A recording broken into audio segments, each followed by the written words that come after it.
इतना जबरदस्त माहौल, इतना शानदार कैंपेन, इतने सारे लोग, इतनी सारी भीड़, फिर भी क्यों हार गए नरेश मीणा?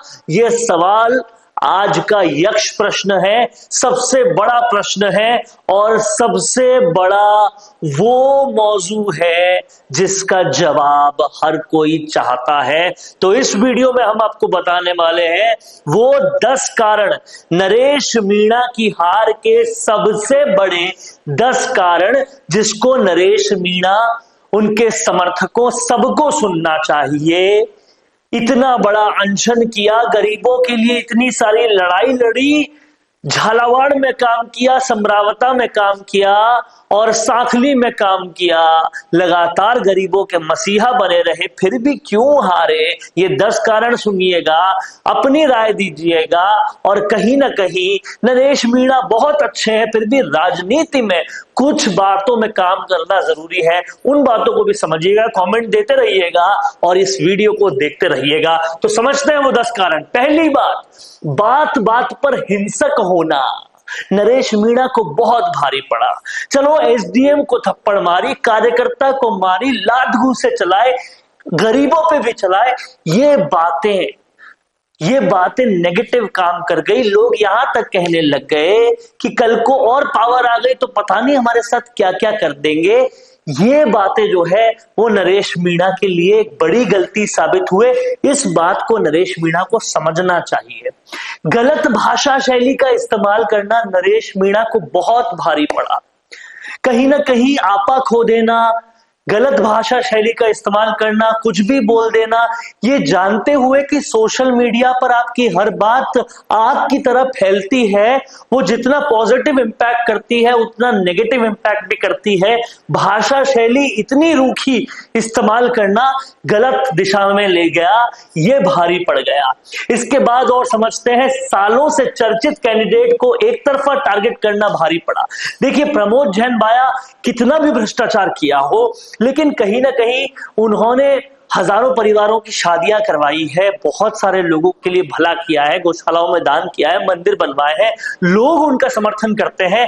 आप 20, 50, 60 दिनों में उनके खिलाफ इतना कुछ बोल दोगे तो कहीं ना कहीं एक तरफा टारगेटिंग हो जाएगी। उन लोगों के मन में जो उनको पसंद करते कुंठा सी भर जाएगी और वो नरेश मीणा को उल्टा पड़ गया है। तीसरी चीज, बाहरी भीड़ के जरिए माहौल बनाना नरेश मीणा को दिक्कत दे गया है। लोग सब समझदार हैं, सब जानते हैं, पता है उनको कि छबड़ा के लोग हैं यहाँ पर, या देवली उनियारा के लोग हैं, या छिपा बड़ौद के लोग हैं, या सवाई माधोपुर के लोग हैं। तो वो बाहरी जनता का माहौल बनाना उनको भारी पड़ गया। लोग पहचान गए एक ही बार में, ये तो अंता के है ही नहीं। वो कहीं ना कहीं बहुत दिक्कत दे गई। सोशल मीडिया के सहारे, सिर्फ और सिर्फ सोशल मीडिया के सहारे ही चुनाव लड़ने का सोचना नरेश मीणा को बहुत बड़ी दिक्कत दे दिया। 20-50 दिन लगाए, नुक्कड़ नुक्कड़ गए, लेकिन ज्यादा ध्यान सोशल मीडिया पे ही दिया। इसकी वजह से जो ग्राउंड पे काम कर रहे थे उनसे काफी दूर हो गए। वो गांव गांव नहीं गए, ढाणी ढाणी नहीं गए, और ये बात जो है वो दिक्कत दे गई।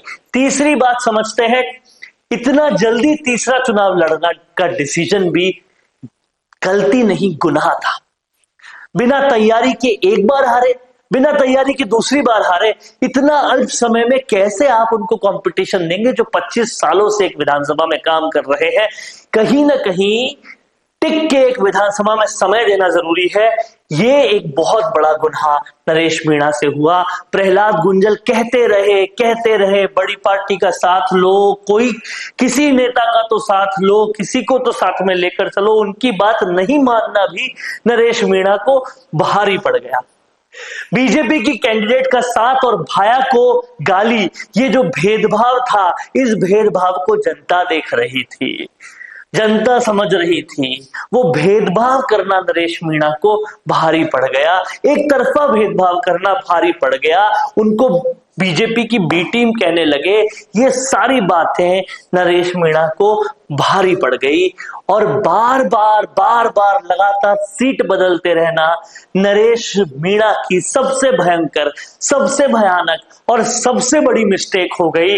ये मिस्टेक अगर नरेश मीणा नहीं करते तो शायद कहीं ना कहीं कुछ ना कुछ बच जाता।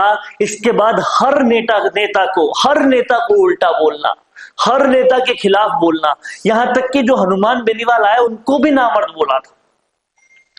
ये चीज राजनीति में नहीं चलती, कहीं डिप्लोमेसी रखनी पड़ती है।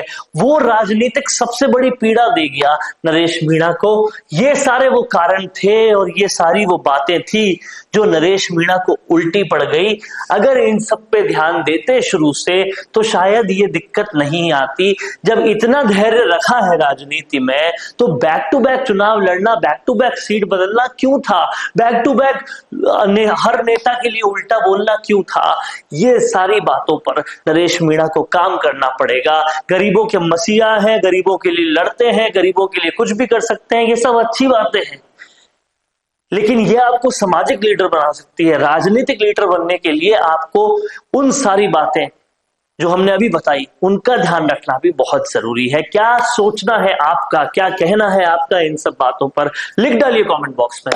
देखते रहिए संवाद, क्योंकि ये संवाद है भारत का, भारत के लिए। अगर आप बनना चाहते हैं पॉलिटिशियन, लेकिन पब्लिक स्पीकिंग और अपने विचारों को व्यक्त करना चुनौती लगता है, या कैमरे और पब्लिक के सामने किसी तरह से बोल पाए इसमें मुश्किल होती है, तो मिशी मीडिया सॉल्यूशंस लेकर आया है पॉलिटिकल कंसल्टेंसी कैंपेन, जिसमें वरिष्ठ जर्नलिस्ट और पॉलिटिकल एनालिस्ट की एक्सपीरियंस्ड टीम आपको मदद करेगी, जिससे आपकी आवाज और भी बुलंद हो जाएगी। इसमें हम आपके गोल को पूरी तरह से टारगेट करेंगे कि किस तरह से आपको पार्टी पहचाने, आपको उस क्षेत्र के लिए चुने, कैसे सर्वेज में आपका नाम आए, कैसे लोगों के बीच में आपका माहौल बने। न सिर्फ कंसल्टेंसी हम आपको देंगे, बल्कि आपको सारे रास्ते दिखाएंगे और बताएंगे भी, जिससे आप भारत की राजनीति में अच्छे पॉलिटिशियन बनके समाज का सुधार कर सके। तो अभी कॉन्टैक्ट कीजिए स्क्रीन पर दिए गए नंबर पर।